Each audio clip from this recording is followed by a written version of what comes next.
അങ്ങനെ 2 മാസത്തെ നാട്ടിലെ വെക്കേഷന് ശേഷം വീണ്ടും ഡൽഹിയിലേക്ക് പോവാണ് കേട്ടോ. അപ്പോൾ 2 മാസത്തെ കൂടുതലുണ്ടായിരുന്നു. ഡൽഹിയിൽ നിന്ന് വരുമ്പോൾ കുഞ്ഞൂട്ടനാകെ 5 മാസം എങ്ങാണ്ടേ ഉണ്ടായിരുന്നുള്ളൂ. ഇപ്പോൾ പോകുമ്പോൾ 7 മാസം കഴിയാറായിട്ടുണ്ട്. അപ്പോൾ അതിനനുസരിച്ചിട്ട് അവന് കുറച്ച് കുറുമ്പും ഒക്കെ കൂടിയിട്ടുണ്ട്. പിന്നെ ഇവിടെ എല്ലാവരെയും കണ്ട് നല്ല ഹാപ്പി ആയിരുന്നിട്ട് പെട്ടെന്ന് ഞങ്ങൾ മാത്രമായിട്ടുള്ള ഒരു ലോകത്തേക്ക് പോകുമ്പോൾ എങ്ങനെയാണ് ആ ചേഞ്ച് അവൻ അക്സെപ്റ്റ് ചെയ്യാമെന്നറിയില്ല. എന്തായാലും പോവാണ് കേട്ടോ. അപ്പോൾ കൊച്ചിയിൽ നിന്നാണ് കയറുന്നത്.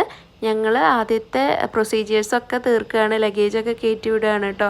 അപ്പോൾ എനിക്ക് നല്ല ഡൗട്ട് ഉണ്ടായിരുന്നു, ഒരുപാട് വെയിറ്റ് ഉണ്ടാവുമോ, സാധനങ്ങൾ ഇനി മാറ്റേണ്ടി വരുമോ എന്നൊക്കെ. പക്ഷേ കറക്റ്റായിരുന്നു.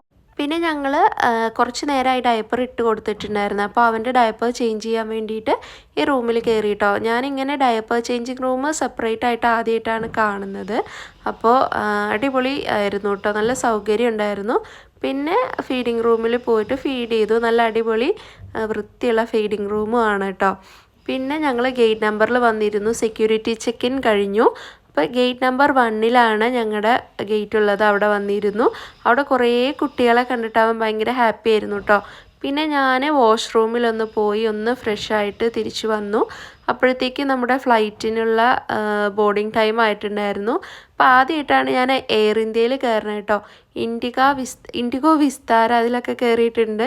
ഇതിൻ്റെ അകത്ത് ഫസ്റ്റ് ടൈമാണ് കയറുന്നത്. അപ്പോൾ ഞാൻ കുറച്ച് എക്സൈറ്റഡ് ആയിരുന്നു.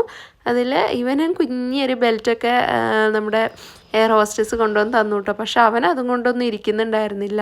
ഞാൻ കുറച്ച് കഴിഞ്ഞപ്പോൾ അത് അഴിച്ചു കളഞ്ഞു. പിന്നെ ഫുഡ് വന്നു. ഫുഡ് ഒരു രക്ഷയുണ്ടായിരുന്നില്ല കേട്ടോ. നോൺ വെജ് ഫുഡായിരുന്നു. ചിക്കൻ കറി, നല്ല അടിപൊളി ഒരു തോരനും, പിന്നെ നല്ല അടിപൊളി ബസ്മതി റൈസും ആയിരുന്നു.